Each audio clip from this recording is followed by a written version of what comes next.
It's my desire and my prayer that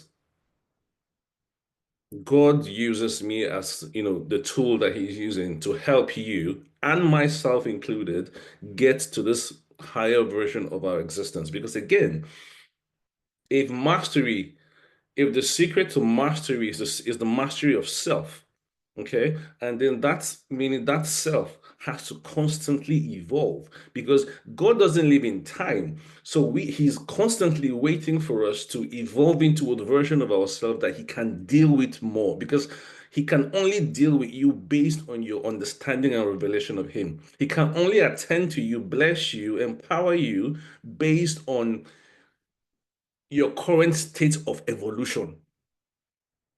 There was something TC said, and I'll come talk about TC a bit later. And I posted that video when he said, you know how God says, before you were born, I knew you.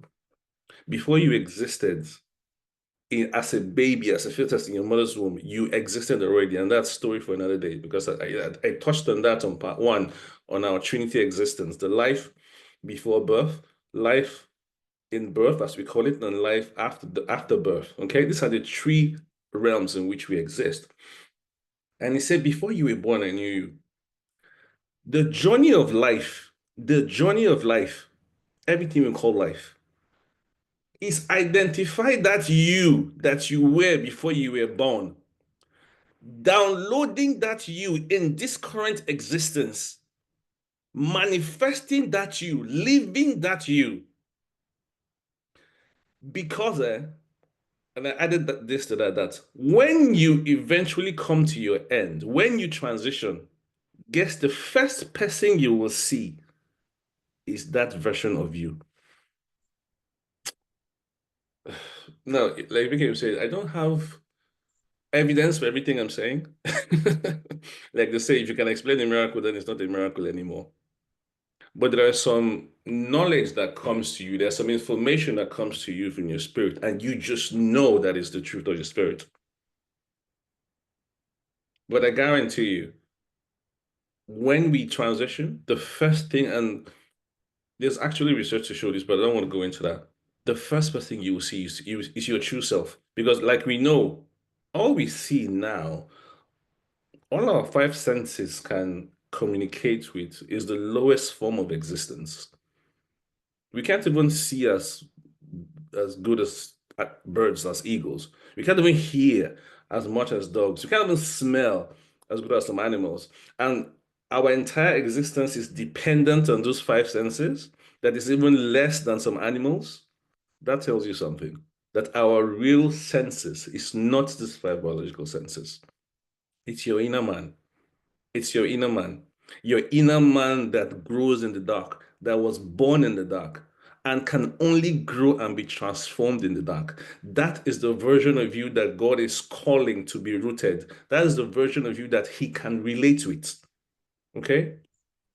So now that we have an understanding of what darkness is, we need to now start looking at the principles, the laws of darkness, decoding the sacred pattern of transformation. If darkness is a transformative tool, if darkness is a process of transforming and birthing something into a higher self into a higher self, as we've seen with seeds, as we've seen with the human life, darkness is one of the things that is one of the tools of the process that that transforms a baby into a child or a living child in this realm. If darkness is what we say it is, then what are the laws? How do we use it? What are the laws guiding darkness? What are the patterns? How does it function? Okay, that is what we'll be looking at in chapter two. Um, but before I go into that, I want to speak a bit about the concepts of laws. The concept of laws. Why are we looking at laws? We need to understand what is a law. And by this, by all means, I'm not referring to the law that Senator Akpabio is doing in the Senate in Nigeria or in the House of Commons here in the UK. Okay. I'm not talking about man-made laws. talking about the concept of laws. So we have to, I'll spend a few minutes here to the concept of laws. When we look at the laws of darkness, we understand exactly why laws are important, what laws represent, and what they really mean. All right? God's will, can you please mute your microphone? Thank you very much. Oh, sorry.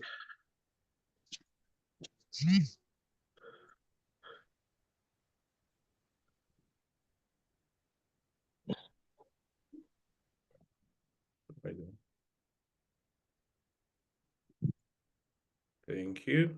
So if you just give me a few seconds, I am trying to set up something on my screen.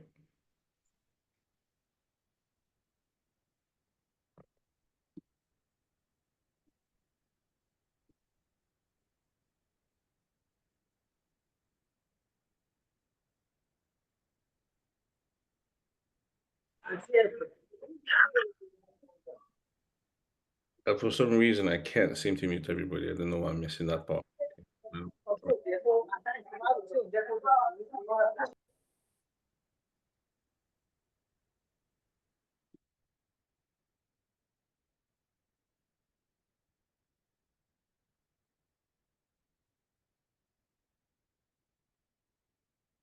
Well, how's it going, people? How is it going? Is it making sense to you so far?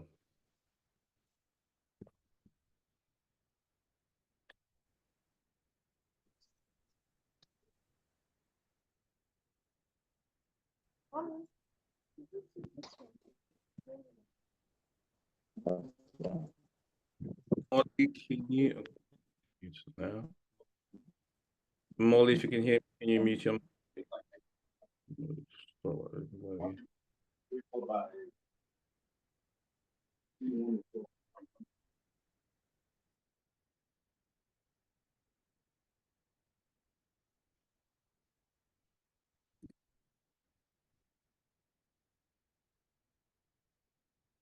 Again, apologies. I'm just trying to set up something else. Just give me a few seconds.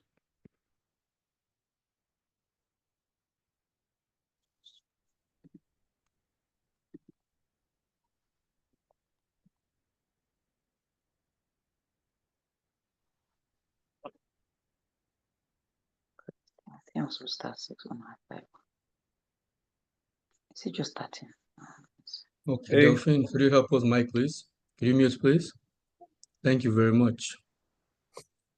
Okay. Sorry about that, guys. I dealing with something on the background. Victor say yes, making a lot of sense. Is that Yakini and Kolawole? Making sense. Coach Delphine, I see you. How you doing today, ma? Can you hear me, Coach Delphine? If you can unmute for a minute. I'm doing great, thank you, Coach. Well, I would say congratulations on your very, very successful E-Woman conference. Coach Delphine is a pastor, coach, and woman leader from Cameroon. She just had an amazing in-person seminar for the women of Cameroon. That's a massive congratulations. It was so beautiful. You guys can check her out on Instagram, Pastor Delphine. It was amazing. It was really amazing. So congratulations, ma. Thank you, sir. Thank you so much. And also just to say, happy International Women's Day. I know it's tomorrow, but let me just begin to say it now. Use this opportunity to celebrate every woman in the house. And even though I know there is no gender and sex in the spirit, but since we're in the physical realm, we celebrate women of God. So happy International Women's Day to every woman. So, concept of laws. Let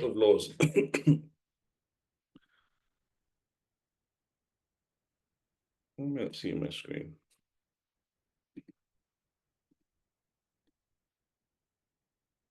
I'm still dealing with this thing. Oosh, why is this? So, sorry, Rock, can you see my screen? Yes, the concept of laws, right? Yeah. For some reason, It is out of my own screen. Okay, it's back. Cool. What are laws? Laws are the invisible framework that governs the existence of everything.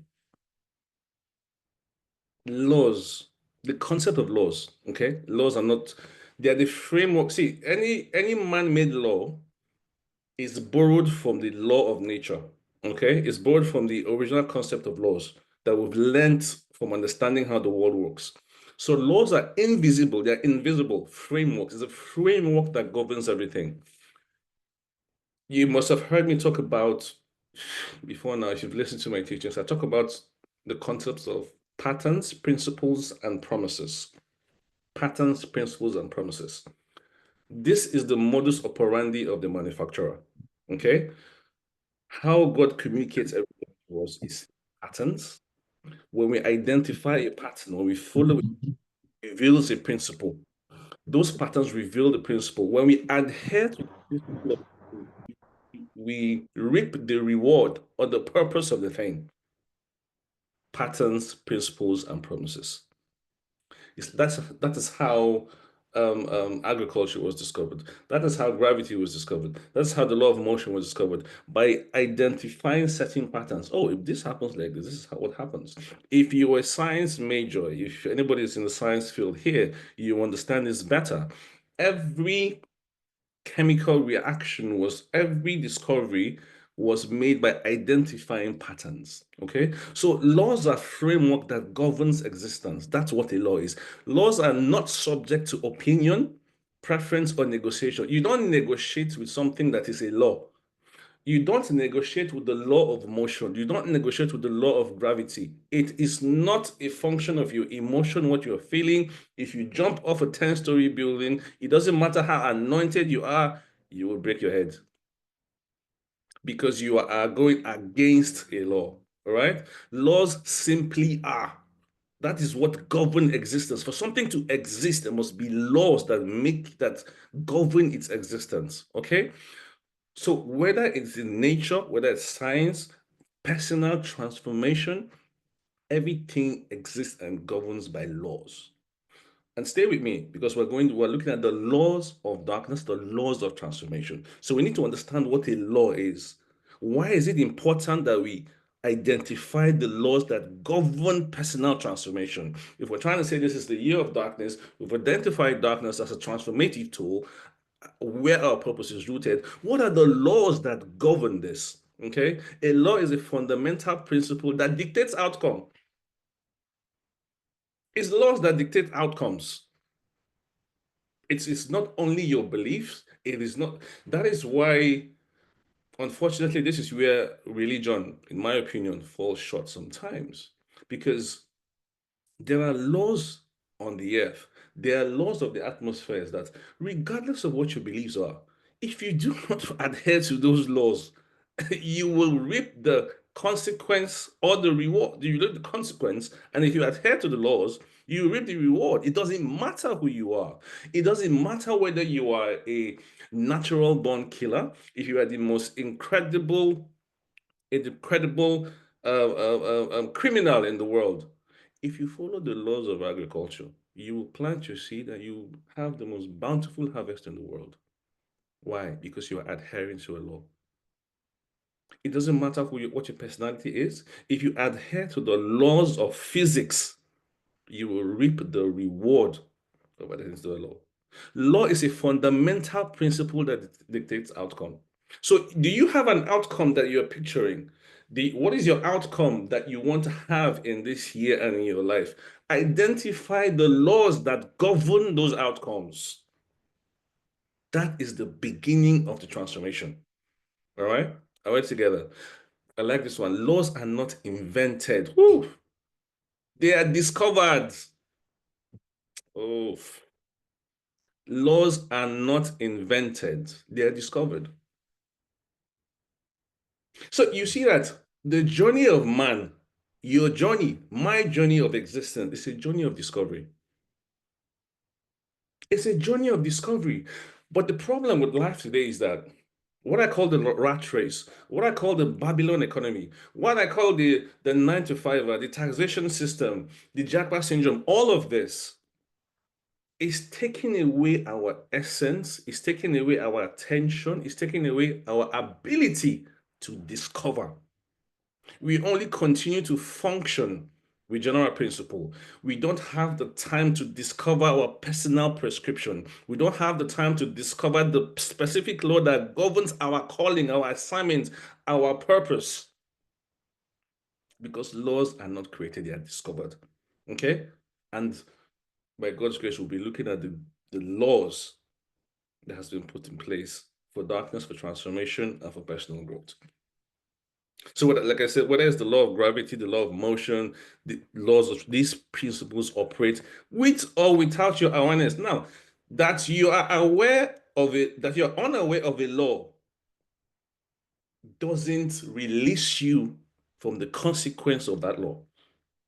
In fact, I dare to say that the reward, whatever reward you have in your life right now, is a function of known and unknown laws that you are adhering to. And the consequence of anything you have in your life right now, or the inability for you to discover or achieve or attain some things, is because of known and unknown laws that you are not adhering to. What is it they say in the court of law? What is it? Is there a lawyer in the house? Ignorance is not an excuse, right? Is that how they put it? Is there a lawyer in the house, please? If there's a lawyer in the house, please. Help me out here. Help me out here. Any lawyer in the house, you can drop it in chat. Ignorance of the law is not an excuse, yeah. It's not. All right.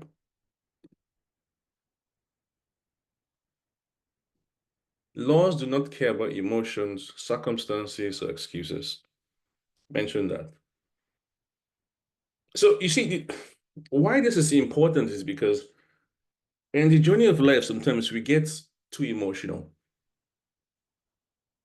We have a barrage of excuses. We think our situation is so peculiar. We think there's something different about us. There's nothing different about you. That's the truth. I always say this, that the manufacturer does not love you as much as you think. He is in love with the assignment and the mandate that he has given you. Your ability to download, harvest, claim anything that has been promised is a function of where are you on the assignment you have been given? Where are you on the journey of your assignment? Because it's only when when the messenger is on assignment, that's when he has the right to make demands of the king.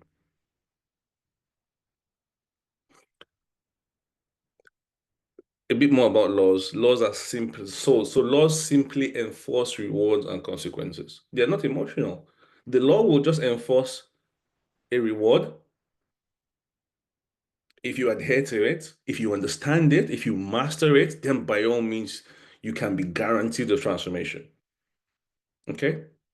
And of course, whether you know the law or not, but if you do not adhere to it, then there are consequences. When you align with them, you experience order, progress, and mastery. When you violate them, you encounter chaos, stagnation, and destruction.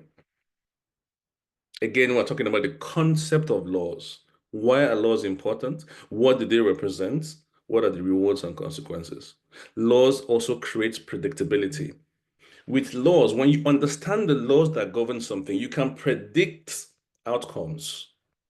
Okay? You can predict outcomes. The law of gravity, for example. Now, it's the understanding of the law of gravity that gave room to multiple inventions, whether it comes from escalators, elevators, staircases, everything that takes us up and down, from flight and transportation, air transportation, everything that keeps us grounded. It's an understanding of the law that gives room for innovation. And law also gives power to those that know them. Laws are a key to mastery in every aspect of our lives. All right? So it's important that we understand the concept of laws. So when we say this is a law for this, it's important to know that it's not a personal thing. It's not an emotional thing. There is no connection to it. It's about understanding and mastering that law and how to go about it. I remember in a session with PK that was talking, he said about the difference between a fact and a problem. When you have a problem is to be solved, a fact is to be worked with. A law is a fact. Okay, so you can pray from now till tomorrow. You can cry from now till tomorrow. You can fast from now till tomorrow. There are some things that are not dependent on prayer, on fasting, on hard work. They're dependent on law, adherence to a law. So it's very, very, very, very key that we understand. In the year of darkness, understanding the laws for transformation is one of the secret sauce to making this year the best year yet. So I'm going to now jump into the laws. And what I've done is that in my research and in my time of meditation, there's multiple ideas that came up, multiple laws that came up. But I just narrowed them to 4 laws, to 4 major ones. And hopefully, maybe after the session, maybe in the community, I can still talk about some of the other ones. But I narrowed down the laws to 4 laws, and I used the acronym of DARK to develop those 4 ones, to represent those 4 laws of darkness. Right? But before I go into that, let me touch base with you guys. Let me sure I'm not talking to myself. Okay. So how are we doing so far? Am I making sense to you? Am I flowing? Are you catching something? Do you have a question yet? Can drop it in the chat. Give me a feedback. At this point, you're allowed to unmute your microphone and shout at me if you need to while I take a breath. All right.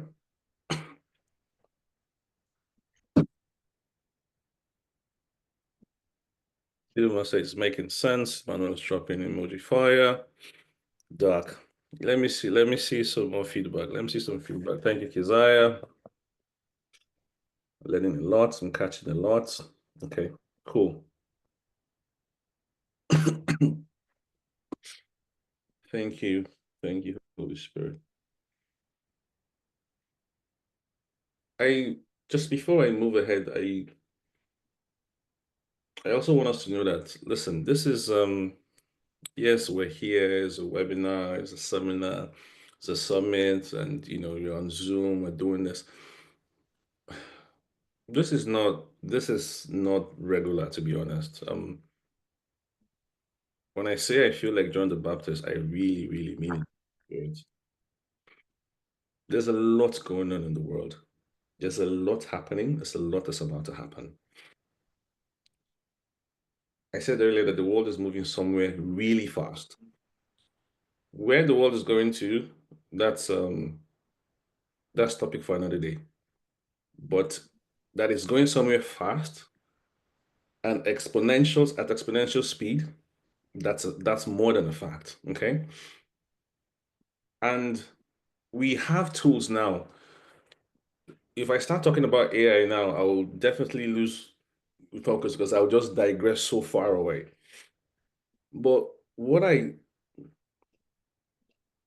was thinking about earlier today was that, or what I kind of showed me, AI, for example, the craziness, the incredible intelligence that AI has, what that is translating to is that it is collapsing time. AI is collapsing time, meaning that things that should happen in 10 years are happening in months, people. Guys, it's happening in months. But what does that mean? And these are my own opinions. What that means is that we don't have time. Time is running out. time for our existence, time for our assignment, time to do the thing that you were born to do, time to manifest those thoughts and ideas, time to unveil your true identity, time to maximize your potential is running out. You don't have as much time as you think you have. I beg you. We don't. The call for darkness is a call to go back to what is most important, to our essence. Now, it's going to come at a price. I said this in part one. It's going to come at a price. At, and I'll talk about that in a bit in one of the laws here. But I just want to use this as a clarion call that whoever you are, wherever you are, you're listening to me right now, I have been sent to tell you, you don't have as much time as you think. So please don't think this is just about having another webinar. This is all about just coming on Zoom. No, please, it's more than that. This is real. At least for me, it is. Whatever it takes to live your essence, please begin to do it like yesterday. Okay? We live in a time where we have more than enough tools to live our purpose. I think maybe next month or 2 months from now, I'm working with somebody. We're gonna do an AI month. We're gonna do an AI month, how to use AI to fulfill your purpose. I'm just working in it as well to give the community some tools on that. So look out for that. Okay. But please, please, please, I just have it in my spirit to say that, to say what I just said. So that was a bit of digression, but yeah, back to it. Okay. The laws of darkness, like I said, 4 laws. We've seen the concept of law. We've seen that they're unemotional. We've seen that they are the invisible things that govern the existence. Okay. And we've seen that laws have rewards and consequences. First law of darkness and transformation is the law of death. It's death. And it's the law of hidden wisdom. So the first D represents death, not physical death. Okay, before you start jumping up and down, not physical death. It's the law of hidden wisdom. Now, the law of hidden wisdom is represented in death. What death do I speak of? I speak of death to self. Now, again, understand what I said about laws. Stay with me now. Understand what I just said about laws. They are fixed, unchanging. We're talking about transformation. We're talking about growth of our higher self, manifestation. The law of hidden wisdom in death is that death is about, the death I speak about is about shedding the old, is about death to self. This is because you can't be who you are, who you want to be, and who you are at the same time. It's not possible. You cannot exist. For those that understand or believe in the concept of parallel universe, yes, you can exist in parallel universe, but you can't exist in 2 universes at the same time. So you trying to be who you want to be and who you are, it's like trying to exist in one universe. It's like trying to exist in multiple universes at the same time in one universe, if that makes any sense. I know I sound like I'm blabbing right now, but that's my geek side talking.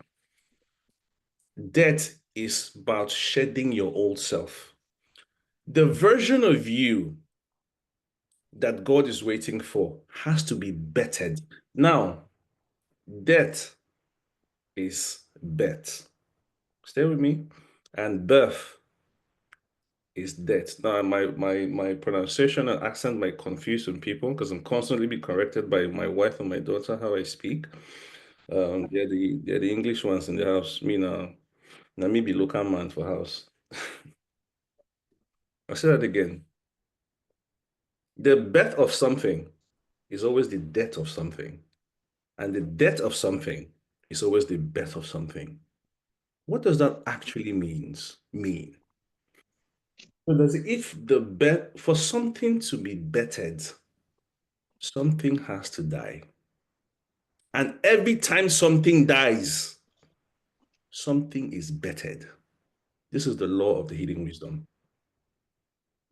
For something to be bettered, something must die. For every time something dies, something is bettered. I'll give you a few examples. For a seed to fulfill its purpose of becoming a tree, it must die to its current state as a seed. That seed might, in its current state, it's a beautiful seed. There are people that are seed collectors because the seed is so nice, it's so beautiful to look at. In its current state, it is even serving a purpose. Yes, because you can actually, some seeds are edible for sure. So it's even serving food. All right. But for that seed to fulfill its purpose of multiplying itself into 1,000 other seeds, of becoming a tree that will produce fruits, that will produce seeds, and be in automation to fulfill its purpose, it has to die to its current state. When a woman carries a baby in her womb, the womb is an atmosphere. The womb is a world. The womb is an existence of its total separate plane that is outside our external, this atmosphere that we're living, you and I now, this room that I'm staying. The baby in the woman's womb cannot exist in this thing you call world. For a child, for your precious child to be born and exist in this atmosphere, in this realm, it has to die out of that atmosphere of the womb. Your womb is not just a womb. That is why a womb is so precious, because it's a world, it's an atmosphere. So for a baby for us, how we became bettered was through death. I know we don't say it that way, but trust me, this is it. So imagine a child that's in the womb and is so comfortable in that state. Why? Everything is supplied automatically. The blood, the food, everything, it comes through the bloodstream and the placenta of the mother. Everything is in absolute equilibrium in the womb for the child. The child is super comfortable. The child is living his dream. And then 9 months' time, there's a knock. I said, come, you have to die to this now. If you want to fulfill your purpose of living in this earth and experience the world, you have to die. So one of the law of darkness of transformation is Yes, you didn't go out to work today.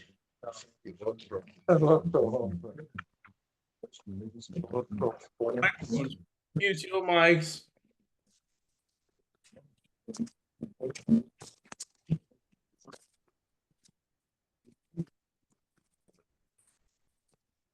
That is the law of hidden wisdom. There is no transformation without death. The reason walk in their essence is because their current states. You have to. This one you want that? Wow. You can find the white one. Find the white one. It's more home. You have to die to your limiting beliefs. Some of us have to die to our current identities. Some of us have to die. You have to die die out of a relationship. So, but if you understand that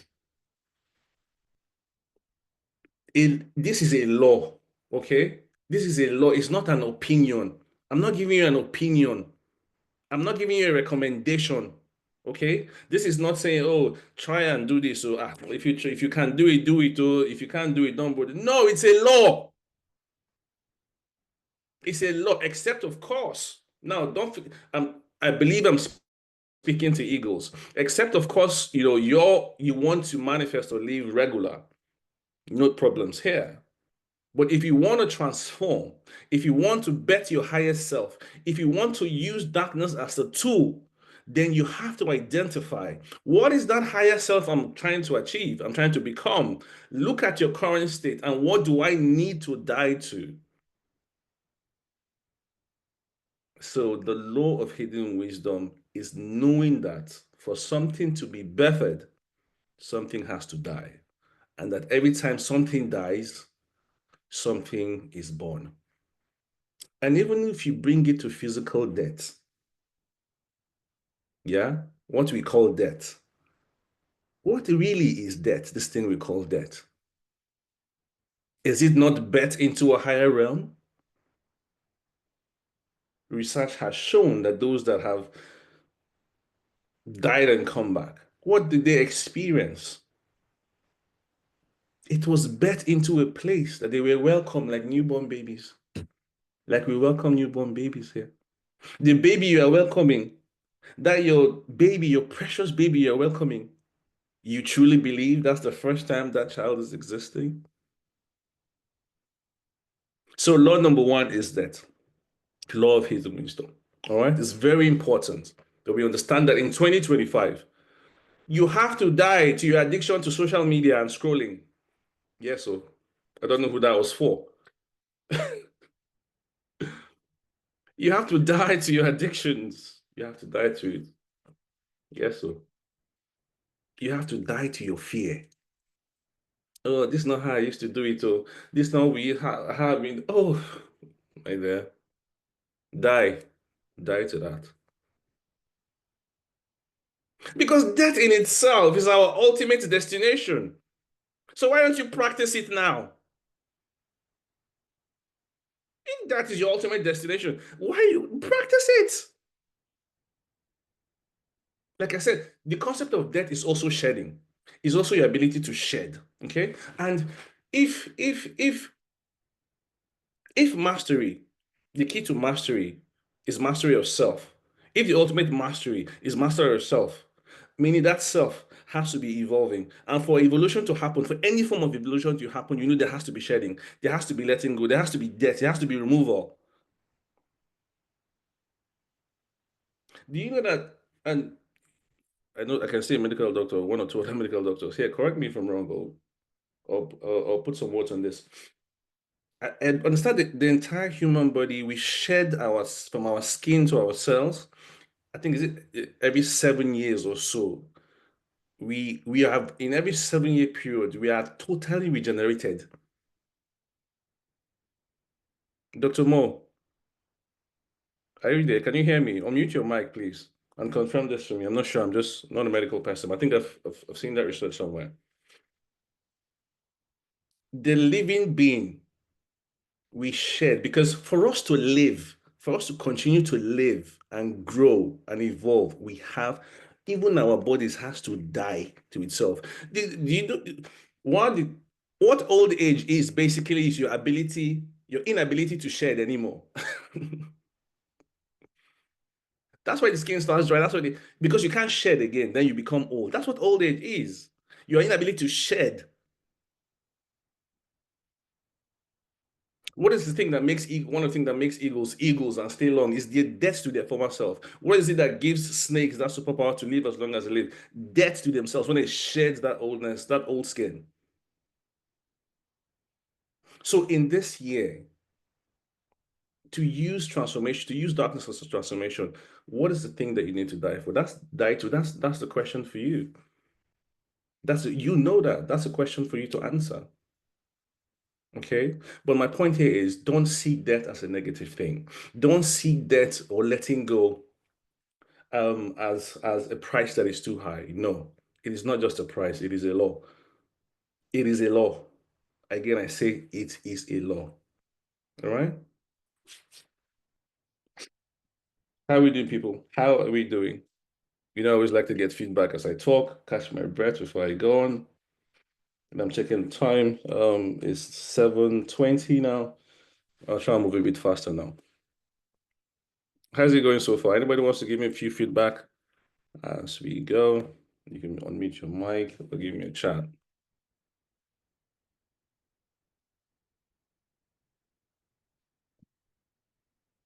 Just kindly quickly do that while I plug my phone. You're really doing well. No, I know I'm doing well. I want to know how you were doing. I'm fine. I'm fine. Really enjoying your talk.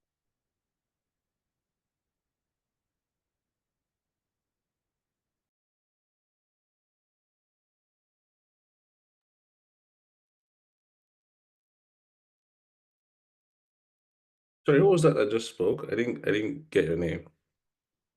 Okay, Sylvanus from Nigeria. Silvanus, I greet you, sir. Where are you joining us from? Nigeria, The what part of Nigeria? Abuja. How is Tinubu? Hmm. The man is doing great. What does he need to die to? He needs to die to high prices, Abi. He needs to, Yes, in the area of agriculture, the prices of foodstuff are actually coming down. But it's just petrol that we are waiting. Yeah. well, that's great then. That's great then. Amazing. Amazing. Eniola, good evening, ma. How are you doing today? How is Lagos? Are you there? Can you hear Very me? well. It's nice to hear your voice. Always a pleasure. Same. Dr. Same. Alao, is that Alao? Oh, hi. Hello. I'm not sure I know who that is. If you can hear me, just unmute and say hi. Yeah. Hello, I can hear you. Good Good evening. evening. Where are you joining us from? From the United Kingdom, from the UK. Your name sounds. Have we met? I don't think so, no. Sounds familiar. Okay, cool. How But did you mhm. hear the community? I'm in the Catalyst coach community. I think that's where I may Oh, have seen the flyer. gotcha. Well, welcome Yeah. to have you. It's a pleasure to have you. It's great being here and I'm learning a lot. Thank you very much. Glad to hear that. Glad to hear that. And also going forward, like I said, I do have a WhatsApp community. I'll be dropping the link later. And it's a closed community. I always only open it when I have summits like this, so I have people that were in the same kind of frequency. And that's kind of where I do my stuff. That's kind of where it's my playground. So I'll be inviting, everybody that's here that's not joined, that's not part of it to join in as well. All right. Cool. So let's go. So that's law number one we've seen. It's the law of hidden wisdom. Okay. It's going to get more interesting as we go. Law number two is the law of uncertainty. The law of uncertainty is captured in a concept of acceptance. Now, let me break this down. Darkness, again, we're talking about the laws of darkness here. Okay. So follow me. Darkness represents uncertainty, among other things. Yes or yes? Darkness represents uncertainty. Darkness represents the unknown. It represents the unseen. Okay? Faith, like we know it, is the belief in what has not been or what is not.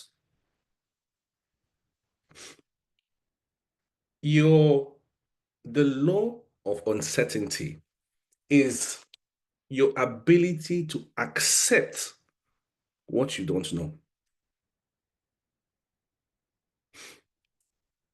Your ability to accept, yeah, that. Now, I'm trying to simplify this very well.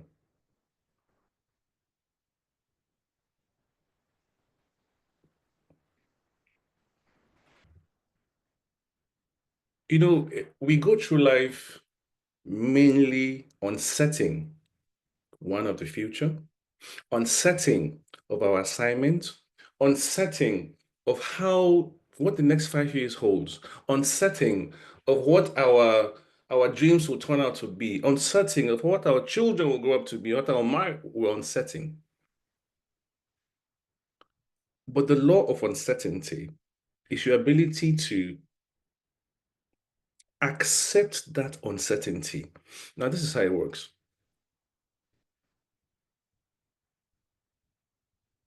your assignments, okay?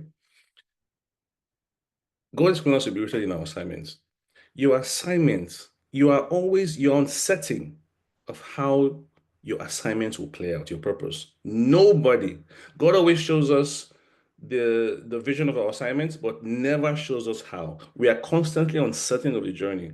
That is why, even though Joseph, for example, saw that he was going to be a leader and a ruler and going to rule his family, he was uncertain of how that was going to happen. Because one thing for sure, and I'm sure, of course, God knows us better than we know ourselves. He knows that if he shows us the how, we'll say, hello, sir, can I just take a walk from this? Can you just excuse me from this? I do not want that.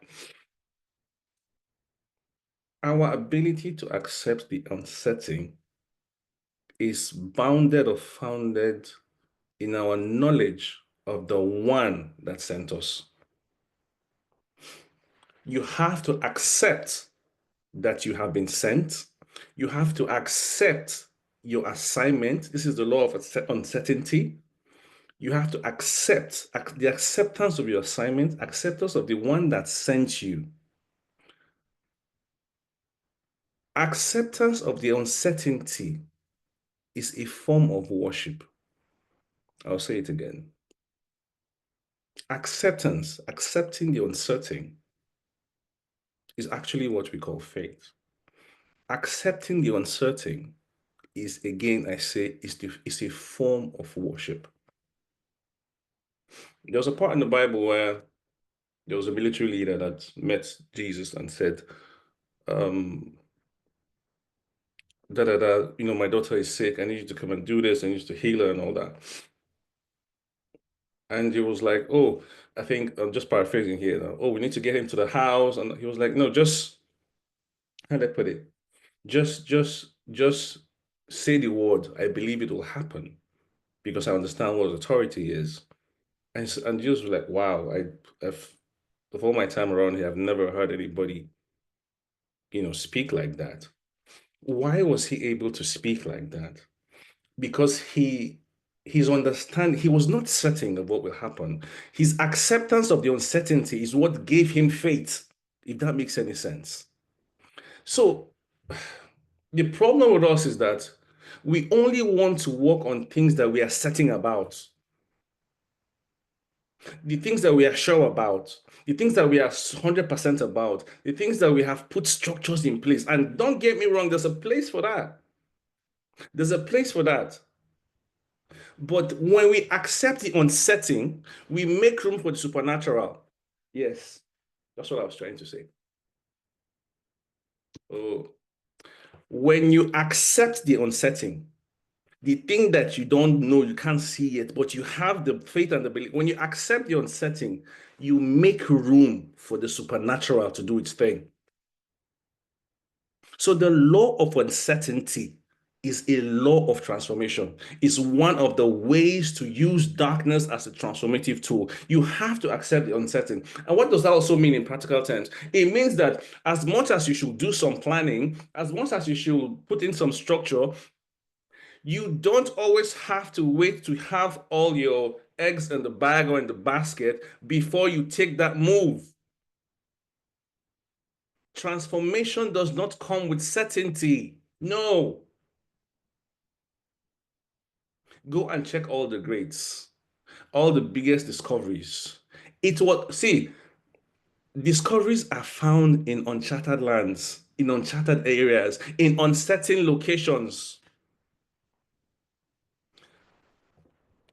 I was speaking to one of my clients, and we're talking about content creation. And and she had this amazing structure she had put out of how to develop the content, for the next 100 days or 30 days or whatever. And I said, that was lovely, that was brilliant. But again, I was not moving my page to say this, and this is also how I also function, some of my content creation. I was like, as much as you've done that, I want you to make room for a separate kind of content creation. This is the content creation that is only based on inspiration. And I said, tell yourself that you're not going to create any other content until the revelation drops. Now, do you know when it's going to drop? No. Do you know how it's going to drop? No. Are you certain it's going to drop? No. But when it does drop, it is usually a deeper kind of knowledge, is usually a higher level of intelligence than you're planning. So for you to have transformation, for you to use darkness as a tool, you have to accept the uncertain. See, for you to now, a lot of us want to transition either, oh, from 9 to 5, I've been working for 20, 25 years on this job, in this career, and I've come to the height of it, but I'm unfulfilled. Okay. And I want to transition. This is what I feel God is calling me to do. Maybe you've been a banker for 20 years, but you know inside you, you're a fashion designer. Okay, you only became a banker for bills. You only became a banker for economic reasons. But inside of you, you know in your hearts of hearts, God has called you to design clothes, or God has called you to cook. God has called you. Your destiny is captured in food, feeding people, connecting to people through food. But you are uncertain of what will happen if you leave your job, or the transitional method of how to leave.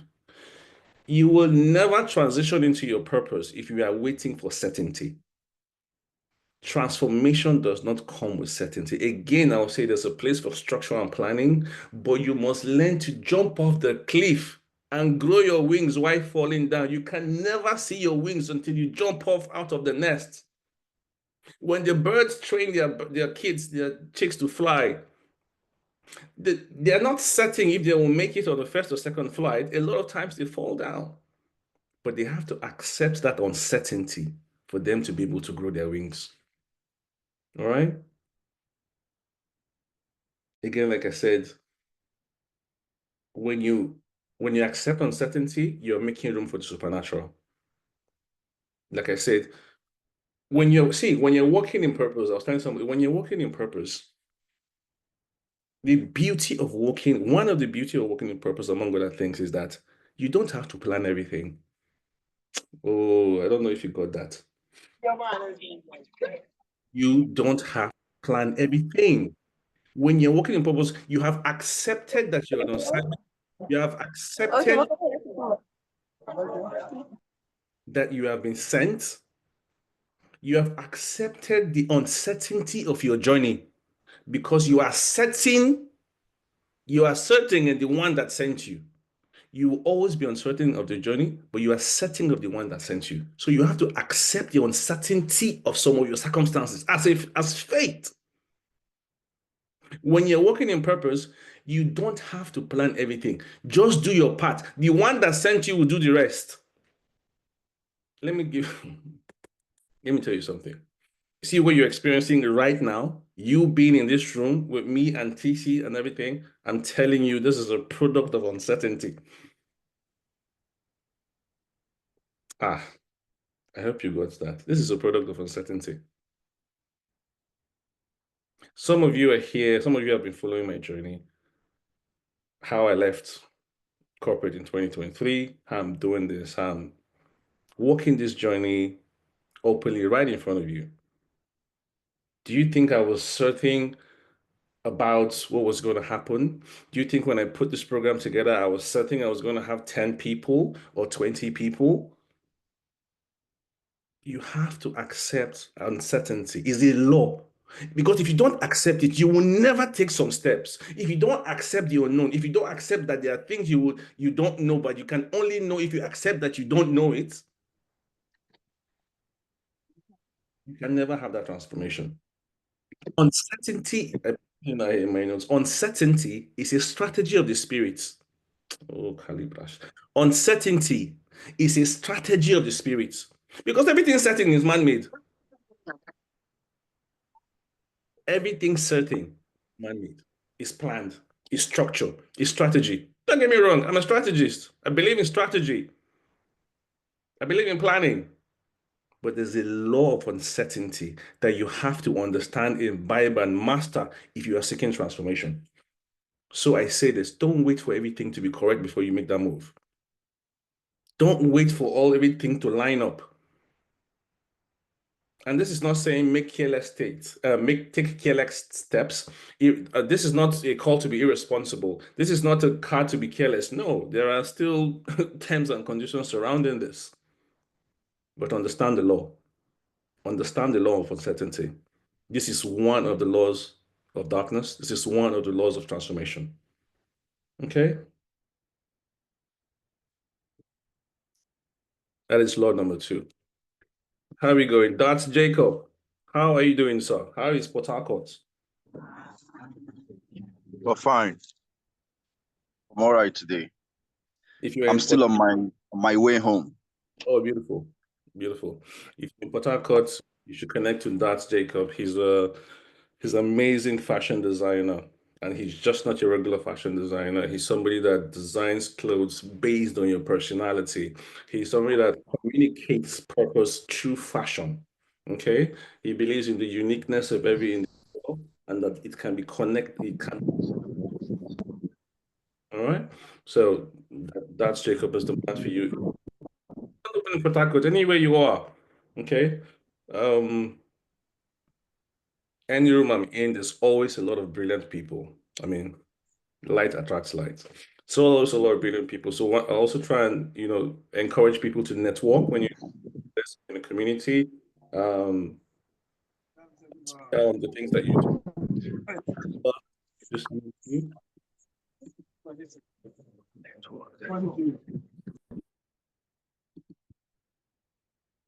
yeah. So networking and all that. Next one. How we do? What's the time? Ra, are you still here? For those that it's Ramadan season. I want to say Ramadan Kareem to all those that are fasting and their prayers and sacrifices will definitely be accepted by God in this season. Ra, are you in the room? In the room, I was supposed to go and pray. Just checking if he's back. Did we catch law number 2? If you're ready for number 3, just type 3 in the chat for me. We're on 7, half 7. 7 minutes we have left to go.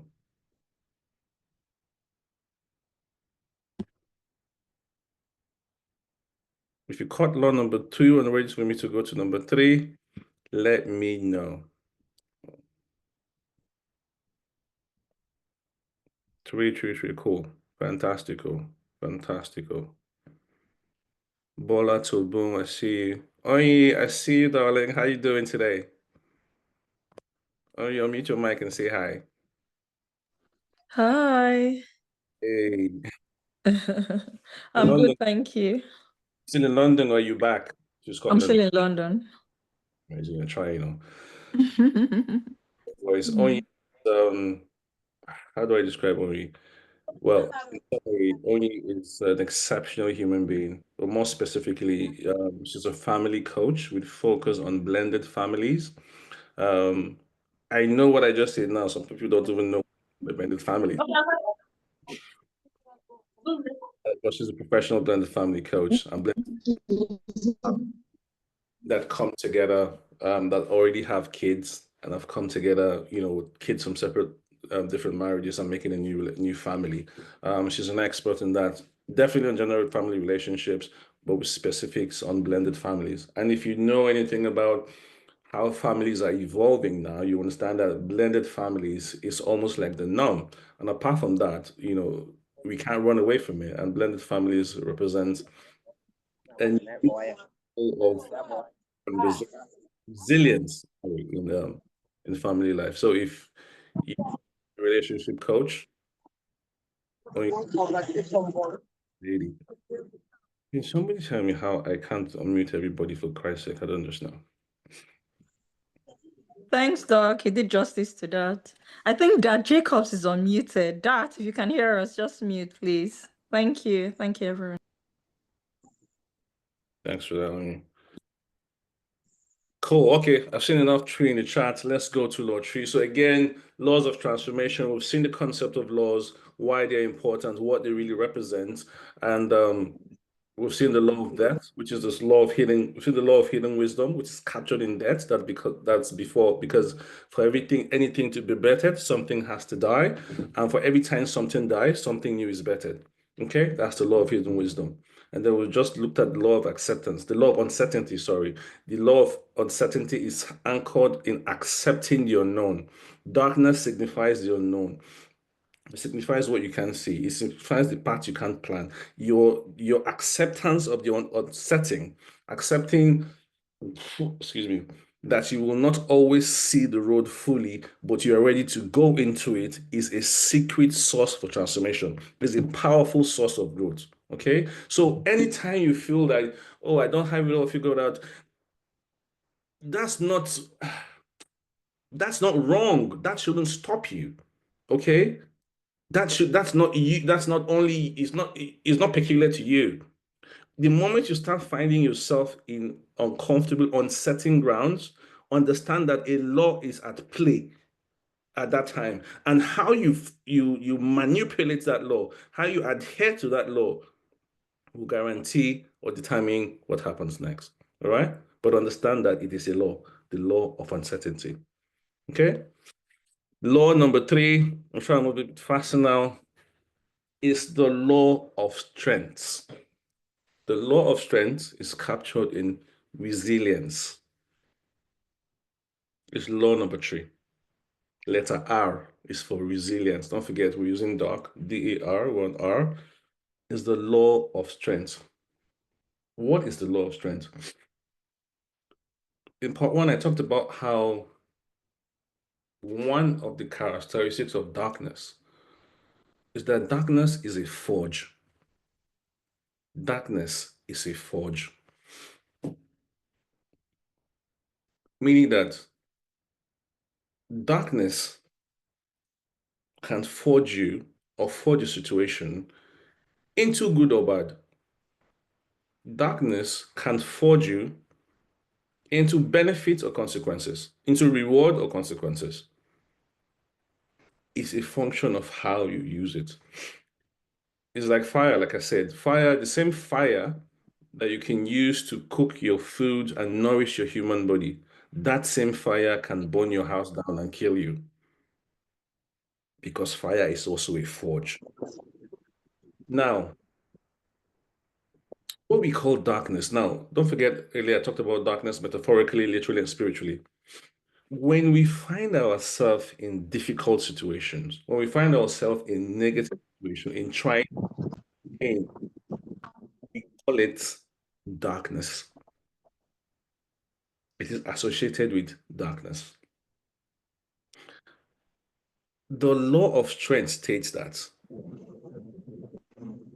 we must grow resilience. We must use darkness as a forge to grow resilience. Meaning, those situations that we call negative darkness, negative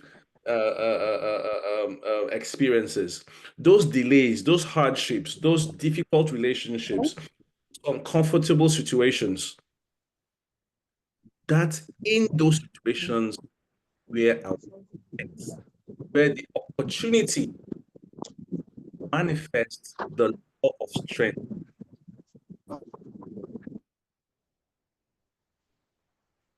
Those dark seasons is where the opportunity to manifest the law of strength.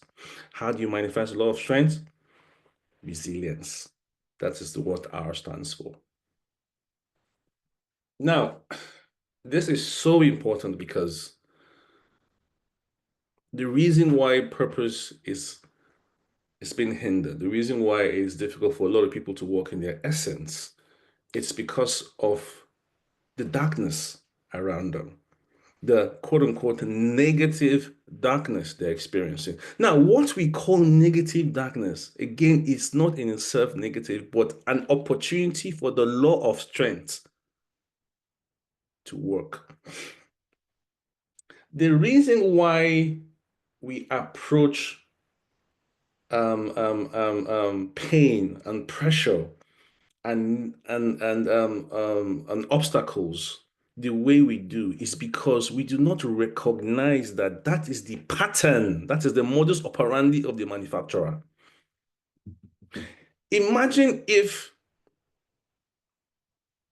Joseph had identified all that he went through. His brother sold him into slavery, trimmed him well and sold him into slavery. He was accused. Potiphar's wife wanted to rape him. He was accused wrongly and jailed. You and I, looking back now, we know that that was not the plan of the devil. It was not Satan that was instigating his brothers to go and sell him. That was all God. That was all God. Unfortunately, we've been trained to think that pain doesn't come from God. Who taught us that? Pain, pressure, obstacle, denial, betrayal is one of the major modus operandi of our manufacturer. It is spread all around in the books. The only way we can manifest, we can operate the law of strength is only when we go through situations, negative situations that builds our resilience.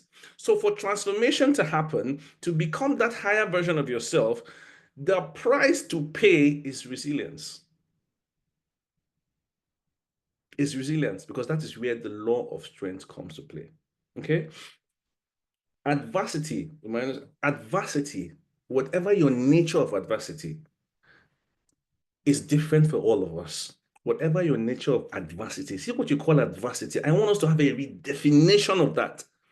Adversity is a catalyst for growth. Adversity is where the law of strength resides, waiting to be adhered to for resilience to be born. So that thing you call, this thing is stopping me. See, never, you've heard this before, don't pray for the problem to go away. Don't pray for the adversity to go away. Don't pray for God to take the adversity away. I'm telling you, if you are praying that prayer, stop it from today, because you are shooting yourself in the leg. Anytime you're in adversity, pray for strength to take dominion over that adversity, because therein lies your transformation. If you ever pray for your problem to go away, you have prayed for your transformation to go away. In fact, when we had a session in PK in London, he said, in fact, there's a level you will reach where you actually attract your adversity, instigate your adversity as a tool for your own personal transformation. So I need us to redefine what adversity is, redefine what pain is, redefine what darkness is, because therein lies our opportunity for strength. Look at nature. Look at some of the most valuable things in the world. Diamond, for example, is a product of adversity, forged in resilience.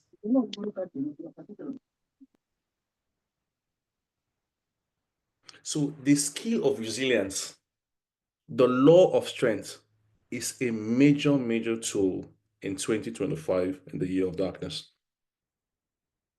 Because, hey, you will go through it. We are all experiencing some form of adversity at any point in time.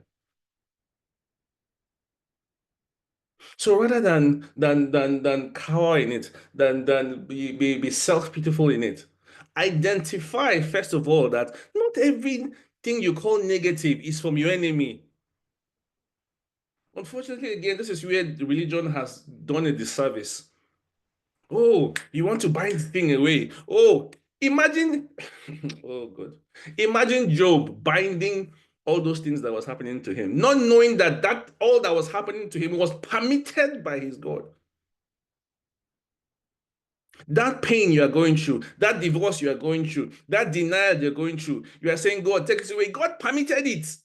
And he's yeah, you are praying to him to take it away. He said, I'm sorry, son. Do you really want me to take this away? Because if he takes that darkness away from you, then there goes your growth. There goes your transformation. There goes your purpose. The law of strength. We must build our strength in this year, people. Yes. And you can see where do soldiers build their strength? Is it in time of peace? It's in time of war now. Is it now in time of war? So imagine a soldier that is afraid, that doesn't want to go to war. The strength will never be built. So adversity is not an obstacle. In fact, who is it? One of the Stoics. The obstacle is the way. I say that again. Marcus Aurelius. Mark, thank you, sir. The obstacle, that thing that you are calling obstacle, if that at that point in time, that thing is the way, meaning that your way is to dominate that obstacle, is to find a way around that obstacle, is to ask yourself, what is this teaching me? What is the manufacturer trying to tell me or bet?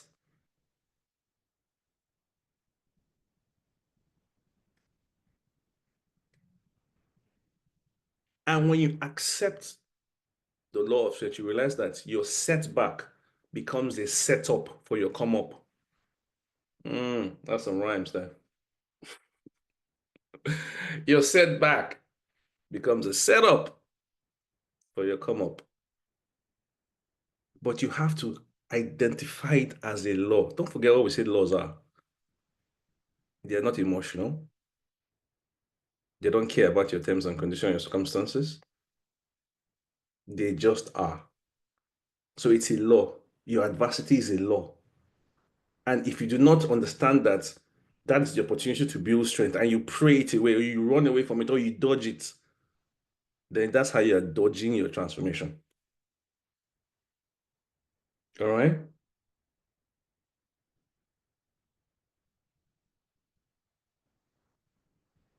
It's like some of the most elite athletes. Their best, their brilliance, their brilliant performance, is a result of pressure and resilience that they have built. The Last Dance, I think that's the documentary for Michael Jordan, I believe, not Last Dance, I think. If you've not seen it, it's on Netflix, so I'd highly recommend it. That's where you see that there are better basketballers than Michael Jordan, though there were. But none had his resilience. None. And that is where they say your ethic, your work ethic will beat talent anytime. A zero talented person that has the right resilience and understands the law of strength as a transformation tool will always be killed and okay. So that's the R. That's the R of darkness. It's resilience. There's a lot that's going to come to us this year. Trust me. There's a lot of more adversity that's going to happen. But your ability to move in adversity, trust me, you don't. When you see what some people are dealing with, when you see what some people are carrying and still showing up and still moving, you don't have an excuse. You don't have an excuse. We don't have an excuse, because when that time comes and you transition and you meet yourself, what excuse are you going to give? Oh, it was, I had this adversity, that guy was talking bad against me, or, my wife didn't let me be, or it was my husband's fault, or, it was that job. What are you going to say? Seriously. Because I guarantee you at that point, nothing will make sense. Because there's nothing higher than your purpose, nothing higher than your assignment. And those adversity has been put in place to build you. All right? That is law number 3, people. Okay. Almost on the 2-hour mark. Let me try and push a bit further. But how is it going? Law number 3. If we're good with law number 3, ready to go to 4. Let me see 4 in the charts. While I catch my breath. Let me see 4 in the chart.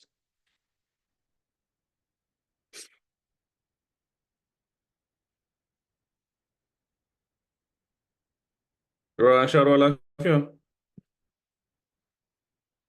Hello, Alhamdulillah. Cool. I can see Ignatius, thank you. Keziah, Gabriel Ode, Bimbo, only says 4. Is that Yakini? Kolawale? Who's that, please? Yakini. Can you mute your mic and say hello? Hello, good evening. Good Hey, Yakini, afternoon, everyone. how you doing, sir? Where are you joining us from? I'm fine, thank you. I'm joining from Lagos, Nigeria. That's giddy. That's giddy. Yeah, that's good. How's it happening? Thank Nice. you for having me on board. Thank you very much for coming. Thank you. I hope you're being blessed. Yeah, I'm fine, thank you. I'm blessed. Beautiful. Thank you.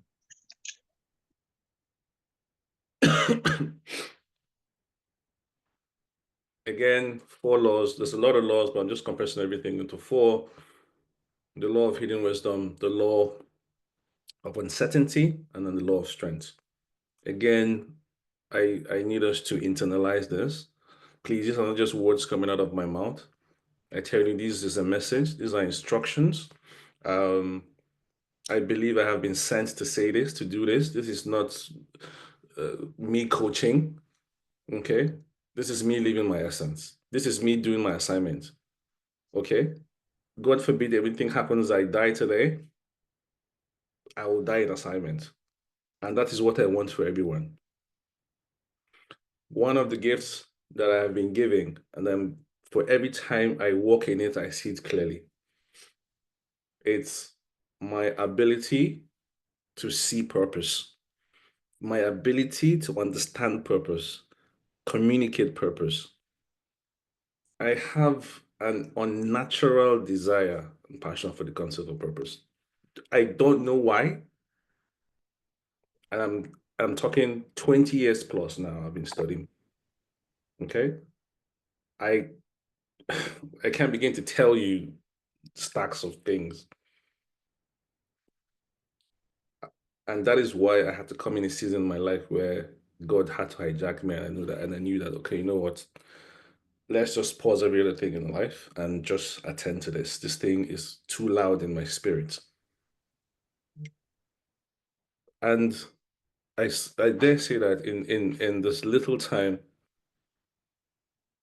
in the little time I've been doing this, God has, I mean, I don't want to go to the story, but it's just been amazing, I can tell you. It's been humbling to say the least. I mean, here I am with a community, with people. Somebody's trying to record, sorry, decline. Is there somebody trying to record? Just a request on that. Sorry.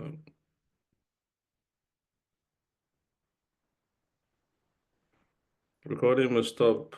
Is that Bulola Lily West? Lily West? Can you unmute your microphone? You just sent me a request for recording. Is this my recording or yours? Okay. You can proceed. I believe it should be from her end, Yeah. from Okay. his end. Okay.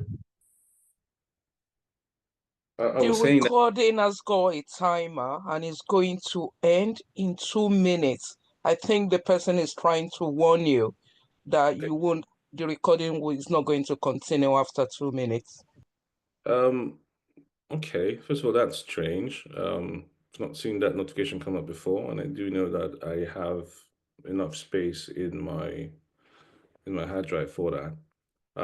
Okay, but I can see right now, but thank you so much for that. Thank you for that feedback. I'll keep an eye on it. It's currently recording. If it stops or whatever, I'll attend to it. Thank you very much.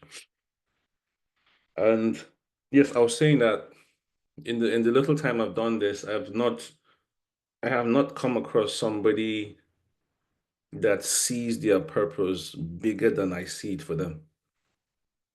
I don't ask me how these things just come. But when you begin to walk in your essence, you begin to function at a level of revelation and intelligence that is just for you. It's just for you because see, intelligence is contextual. Intelligence is not about, how many calculations can you do or algorithms. No. Which brings me to my next law. The law of illumination. Knowledge. See, knowledge is a law. Knowledge is a law. My people perish not because of sin, not because of hunger. My people perish for a lack of knowledge. Knowledge is a law. It's the law of illumination.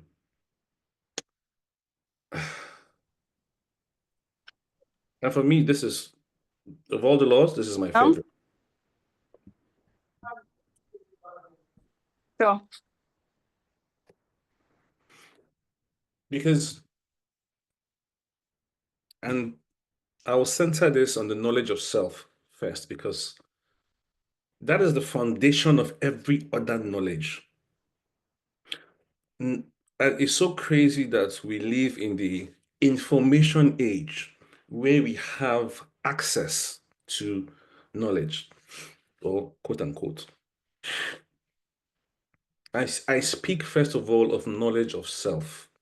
Knowledge begins with knowledge of self. And that is why in my clarity sessions, one of the fundamental questions I ask is, who are you? What is the highest definition of yourself? What is the highest identity that you have? Who are you? I don't mean your name. Who are you? What is the highest knowledge of your existence and your identity? You have to see the answer to that question has to represent the pillar of your existence, because every other thing falls from that or is built on that. You can't have transformation, massive transformation and growth without knowledge of self. You've heard of the Illuminatis. What do you think it is about them, if you believe or not believe in them, that separates them, that makes them so powerful? They have some hidden knowledge that is not for public consumption. So when you hear that knowledge is power, it really indeed is, but of course, implementation of that knowledge. Now, that you hear something, that you read something, that you saw something, doesn't mean you know it. That's not knowledge. Knowledge is the information that fertilizes your spirit, if I can put it that way. It's the information that grows you. Knowledge of self is the foundation of every other knowledge. The deepest level of wisdom and knowledge is found from introspection. It's found from internal. Now, there are different levels and degrees and types of knowledge. There's academic knowledge, revelation knowledge. Some we call Rema. And that is why we can, for example, I'm spitting some knowledge right now. But what I'm spitting one thing, but it's going to mean, how many people are in the room now? 41 people. It's going to mean 41 different things to 41 people that are listening to me right now. Because knowledge is in different degrees. Knowledge, what information knowledge means to you is a function of where you are on your journey. Everything I've said today, what it will mean to you, the sense it will make to you, or the nonsense it will make to you, is a function of where you are on your journey. Not the function of what I'm saying, at least totally. It's a function of where you are in your journey. Knowledge of your assignment is the second level of knowledge. Knowledge of self, who you are. Sorry, let me break it down. Knowledge of self, who you are. Knowledge of source, where you are from. If you don't know, if you don't have knowledge of your source. And this knowledge I'm talking about is not all these things you chant every Sunday. You go to church and hey, I know who I am, and you sing all these songs, but nothing deep in your life reflects that. That's not, you're not living in the knowledge. You have not been illuminated by that information. Knowledge of your source. Where are you from? Where's your original source? Where are you from? If it says I knew you before now, where is that new? Where were you before you were born? What is your source? Because you have to know what your source is, knowledge of your source. Because it's knowledge of your source that determines your potential, which is the next level of knowledge, is knowledge of what do you carry. What do you carry? Because the source of anything is what determines the potential of anything. I say that again. The source of anything, where a thing is sourced from, where a thing is bettered from, where a thing is mined, harvested, produced, manufactured, invented from, that is what determines the potential, the quality of a thing. If you say Nigerian Gary, if you say Ijebu Gary, what are you saying? You are saying that the taste, the flavor, the potential of this Gary is a function of where it's from, Ijebu. If you say Apple, if you say Mercedes-Benz, what Mercedes carry as quality is what the car carries is a function of its source, the company or the country. You like Apple products apart from its functionality because of your belief in its source, because it's the source, the maker, that determines the potential. So you now that I'm speaking to, who determined your potential? What is your source? And if you do believe that the same one that made the sun, the schools, the galaxies, the Milky Ways, the things that our brain cannot even begin to fathom its amazing, the amazingness of it, if that's the word. If you believe that that is your source, that same thing or person or spirit or maker made you, and so that makes me ask, then what is your true potential? What is your knowledge of your potential? Because again, this is the law that will help you transform, that will help you transform. Knowledge of self, knowledge of source, knowledge of potential, and then the fourth knowledge is knowledge of assignments. Now, when you know where you're from, you know why you what you carry, you now say, why do you carry it? Purpose, knowledge of assignments, knowledge of purpose, clarity of assignments. Again, I say these are laws. Oh. This is not opinions. Oh. It's important. Like, these are laws. You cannot, it's impossible to attain a level of transformation, a level of greatness without knowledge of this, because it's a law. Go and check people that have done things. Ask them these questions. The answer is, those are not opinions. It's law. And the last is also the knowledge. So knowledge of purpose. You must know what your purpose is, ladies and gentlemen. If not, what are you doing here?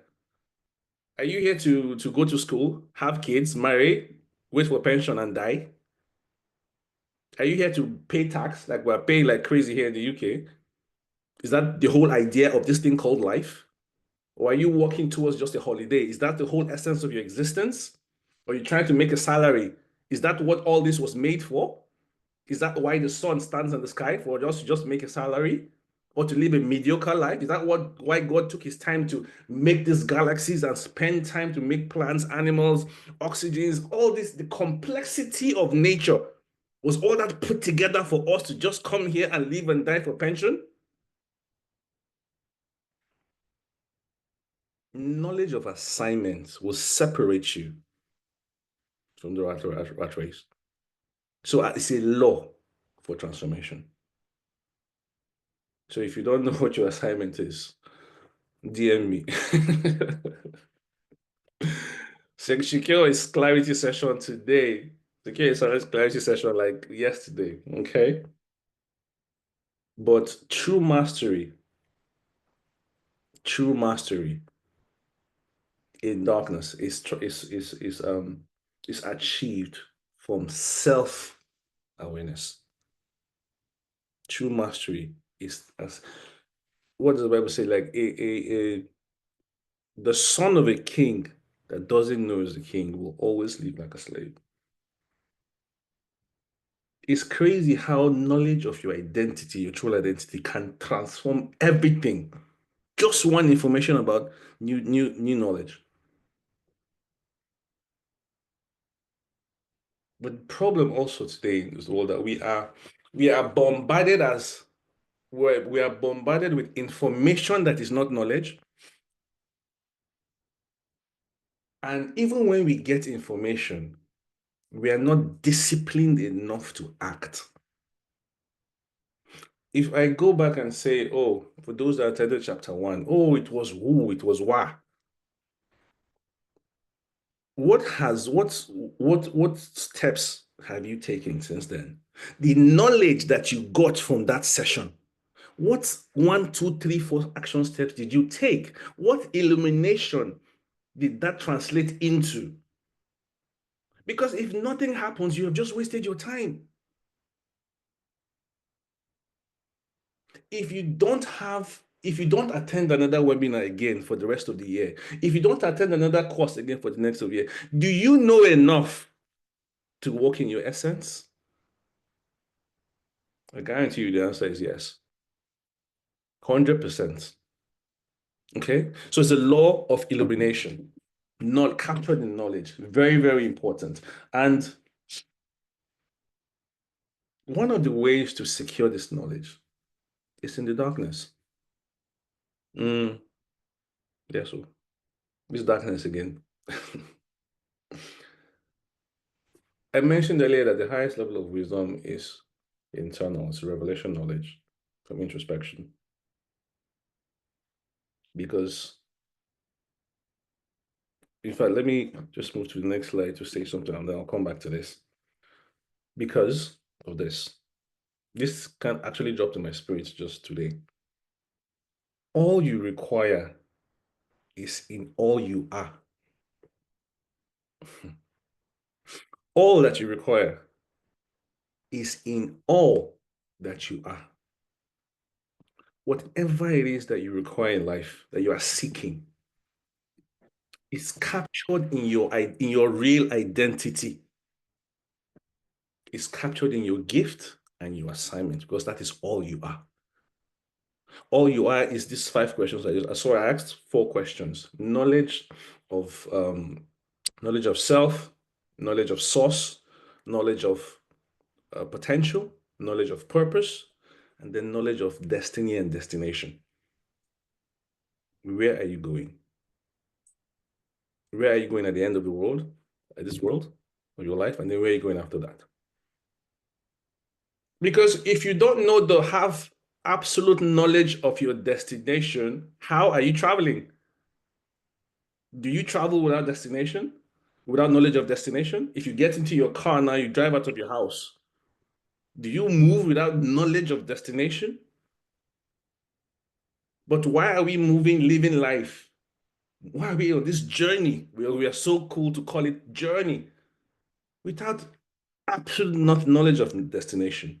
Because destination determines how you travel. When you know your destination, you know how much fuel you need to carry. You know the mode of transportation you need to use.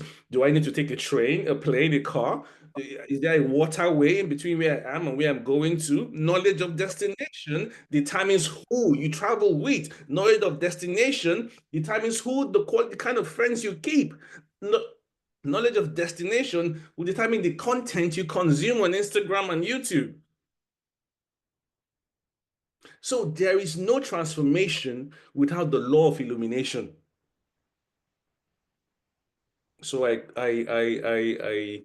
beg you today to invest in knowledge in these 5 areas, because these are laws of transformation. Cooked in darkness. Meditation, for example, is one of the ways to gain that knowledge. Meditation, when you close your eyes and you put out the light, put out the distractions, and you listen to yourself. Have a conversation with your inner man. There is knowledge that comes from, there's illumination that comes from that. All right? And there's there's so much I can go on that, but I'm gonna pause it there for now. Okay. Those are the 4 laws of transformation: the law of hidden wisdom, the law of uncertainty, the law of strength, and the law of illumination. That is some of the ways to use darkness as a transformative tool. Do you want to birth the higher version of yourself? Are you seeking to meet the thing that is waiting for you? Like I said earlier, everything you require already exists. Everything you are looking for is already existing. The money you need is not going to be printed when you are ready for it. It's already existing. The house relation is already existing. You just need to become the version of yourself that is able to attract it or that has the capacity to command it. And that is why God is calling us in this year of transformation. All right? So that is it in terms of the law. I'm just going to jump into the last part of this, and trust me, I'll be letting you guys go pretty soon. I just want to say a massive thank you again for everybody that's still in the room up till this time. You know, I'm a talker. Unfortunately, I constantly extend myself. I apologize for that. All right. But are we doing good so far? Give me a bit feedback in the chat. How are you guys doing? How are you guys doing?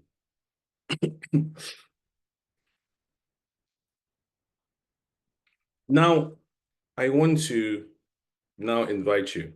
Okay, I want to give you an invitation.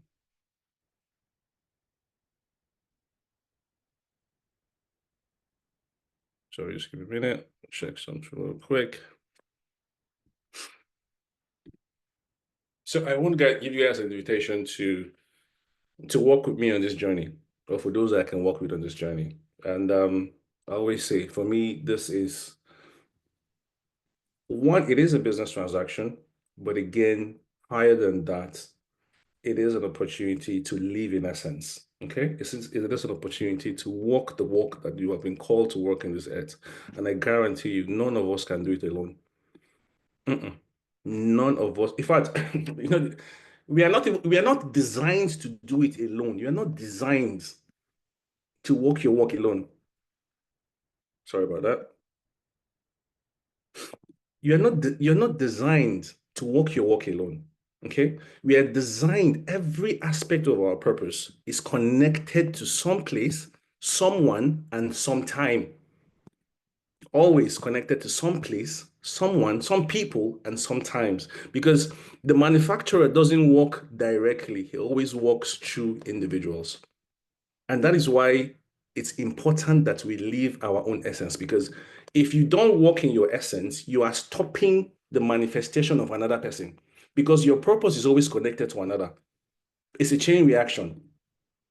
You learned what you learned, you know what you know because somebody decided to teach it or somebody decided to do something. You're wearing a shirt on because somebody decided to produce it. Okay? If somebody didn't produce it, we'll all be naked now. Okay, so every time we are functioning, we are constantly functioning in the purpose of someone else. We are now able to talk to somebody in Canada, UK, there are different parts of the world in this room right now. Why? Because somebody fulfilled their purpose to produce a platform like this. So you see, purpose is constantly interconnected. You are not designed to leave it alone. Okay, and that's why I'm inviting you to join me for us to work together on this journey in the sea of darkness. This year, I'm strictly doing one-on-one executive coaching for those in my inner circle. I have an open community. I will quickly drop that in the group. Drop that in the chat. It's free. You can join at any time. Let me just quickly put that on there. Sorry.